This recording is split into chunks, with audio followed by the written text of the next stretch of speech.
Hey guys, welcome back to my channel. In this video, I'll be swatching the new Morphe 25D Oh Boy eyeshadow palette.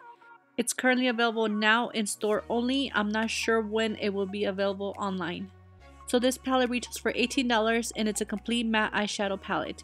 If you didn't know, they also came out with the 25C palette that I already did swatches for, and I'll go ahead and link it at the end of the video if you're interested in watching. So the packaging of this palette is all plastic with a snap closure with no mirror. It also has names printed on the clear slip that protects the eyeshadows.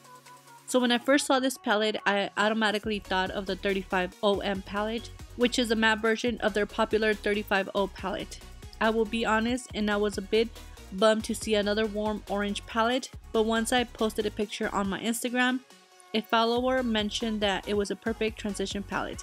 It has different browns and orange shades that can be used for transition shades for any skin tone. So if you already have the 35OM, maybe you won't need this one. So overall, this is a good palette and it's very pigmented. None of the eyeshadows were chalky. I did notice some kick up when I used the brush to pick up eyeshadow.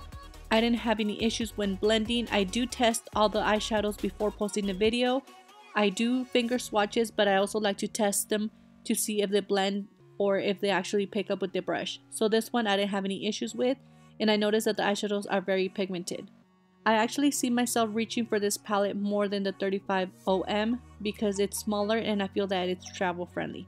As of now, I still don't know when it will be available online or if it's even going to be available online.